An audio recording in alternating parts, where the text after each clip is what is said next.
자, 바로 본론으로 들어가 보죠. 오늘 우리가 파헤쳐볼 주제는요, 인간이 과연 어떻게 자신만의 진정한 중심, 즉 흔들리지 않는 뿌리를 찾아내는가 하는 겁니다. 그런데 이걸 아주 극단적으로 다른 두 가지 이야기를 통해 비교해 볼 거예요. 하나는 진짜 고요하고 정적인 명상의 세계고요. 다른 하나는 피 튀기는 치열한 조선시대 정치판입니다.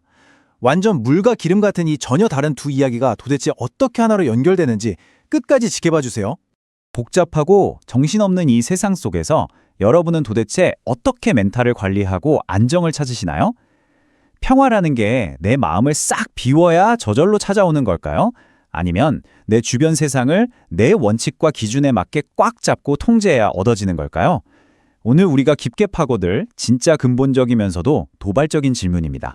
일단 우리의 시선을 내면으로 쓱 돌려보겠습니다. 단전이라는 말 많이 들어보셨죠? 불교나 명상 쪽에서는 배꼽 아래로 한 3에서 5cm 정도 내려간 부위를 마음의 뿌리 혹은 에너지가 모이는 기운의 바다, 즉 기해라고 부릅니다. 쉽게 말해 모든 신체적이고 정신적인 평온함에 시작되는 아주 물리적인 베이스 캠프 같은 곳이죠. 마음의 뿌리를 찾는 두 길.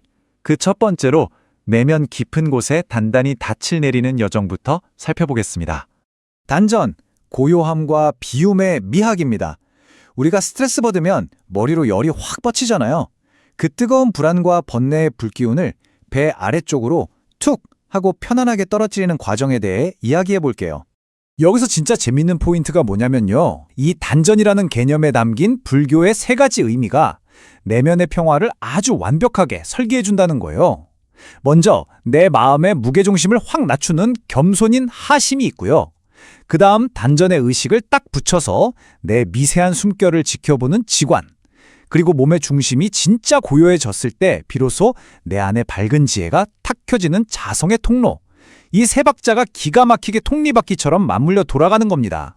그럼 실제로 숨은 어떻게 쉬느냐? 코로 숨을 쓱 들이마시면서 배를 부드럽게 부풀리고요.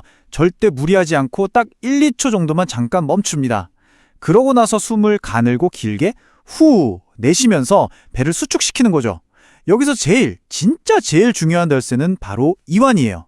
몸에 힘 빡 주고 억지로 숨을 길게 쉬려고 하면 긴장해서 기운이 다시 머리끝까지 솟구쳐버리거든요. 그래서 이 호흡을 할 때 절대 어겨선 안 되는 철칙이 있습니다. 이른바 삼무 원칙인데요.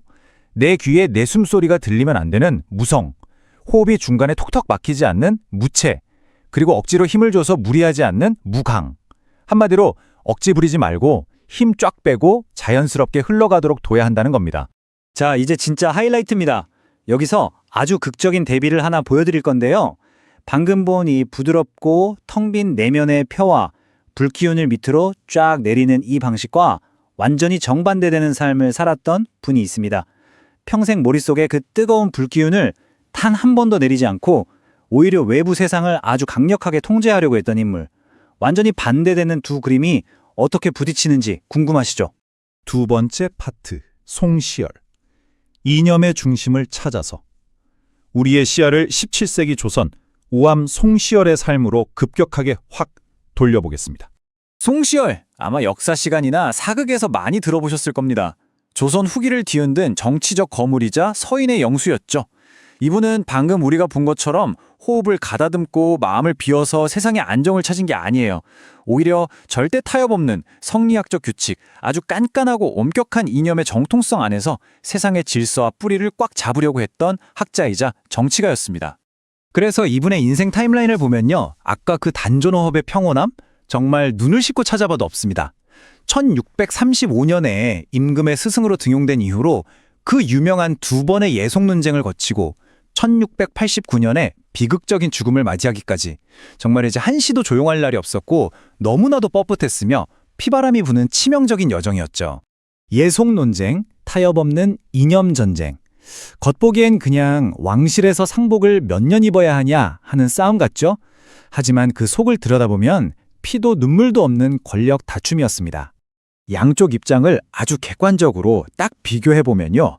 송시열과 서인 쪽은 성리학의 보편적 예법은 사대부든 왕실이든 예외 없이 똑같이 엄격하게 적용되어야 한다며 1년 상복을 굽히지 않았습니다. 반면에 남인 쪽은 무슨 소리냐? 임금의 혈통은 사대보와는 급이 다르다며 왕실 예외주의를 내세워서 3년을 강력하게 밀어붙였죠. 정말 한치의 양보도 없는 팽팽한 이념의 대립이었습니다. 이때 송시열이 남긴 아주 강력한 멘트가 있습니다.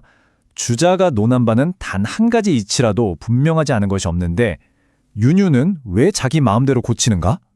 와, 느껴지시나요? 주자의 가르침이라는 그 절대적인 중심에서 진짜 단 1mm도 벗어나는 걸 용납할 수 없었던 그의 어마어마한 뚝심과 굽히지 않는 고집이 팍 꽂히는 대목입니다. 자, 이제 이 극단적인 두 세계를 표 하나로 나란히 비교해 볼까요? 아까 단전호 후배 산모 원칙 기억하시죠? 소리 내지 말고 막히지 말고 힘주지 마라. 그런데 송시열의 삶은 어땠나요? 거친 당쟁의 소음이 끊이질 않았고 이념적으로는 타협 한 번 없이 꽉 막혀 있었으며 정치는 늘 강경하고 억셌습니다. 완벽하게 반대죠? 세상을 통제하려다 보니 내면의 힘을 풀어 원칙과는 정반대의 길을 걸었던 겁니다. 숫자 83. 평생 자신의 그 굳건한 이념적 경직성을 단 한 번도 시원하게 내쉬려 하지 않았던 그는 결국 83세라는 늦은 나이에 숙종이 내린 사약을 마시고 비극적인 최후를 맞이합니다. 스스로 힘을 빼지 못하고 그 팽팽함을 억지로 유지하다가 결국 툭 하고 끊어져 버린 파국이라고 할 수 있죠. 비움과 체험의 끝. 이제 두 세계를 관통하는 거대한 대비를 결론 지어볼 시간입니다. 송시열이 죽음을 목전에 두고 남긴 마지막 편지 내용인데요. 내가 만일 만길이나 되는 절벽처럼 굳게 서 있다면 어찌 우리 도를 빛내는 데 도움이 되지 않겠는가. 참 대단하지 않나요? 물 흐르듯 유연하게 나를 비워내는 명상과는 아예 결이 다릅니다. 깎아지른 절벽처럼 땅에 꽉 뿌리를 박고 끝끝내 부러질지언정 절대 굽히지는 않겠다는 한 인간의 결연함이 아주 깊은 여운을 남깁니다. 그래서 결국 우리 앞에는 인간이 진짜 나의 궁극적인 중심, 흔들리지 않는 뿌리를 찾으려고 할 때 마주하게 되는 너무도 다르고 극단적인 갈래길이 놓여 있는 겁니다. 호흡을 다듬고 나를 비워내면서 내면을 통제할 것인가? 아니면 강력한 이념과 규칙으로 외부 세상을 꽉 잡고 통제할 것인가? 오늘 우리가 함께 알아본 이 흥미로운 탐구는 이 도발적인 질문 하나로 마무리할까 합니다. 여러분, 진정한 안정이라는 건 과연 내 마음을 철저하게 싹 다 비워내야 찾아오는 걸까요? 아니면 내 주변의 어지러운 세상을 내 힘으로 강력하게 정돈할 때 얻어지는 걸까요? 여러분은 지금 머리로 치솟은 불기운을 배 아래로 차분히 내리고 계신가요? 아니면 그 뜨거운 불덩이를 여전히 머릿속에 품은 채로 치열하게 세상을 마주하고 계신가요? 한 번쯤 깊게 생각해 보시길 바라면서 오늘 시간 여기서 마치겠습니다. 감사합니다.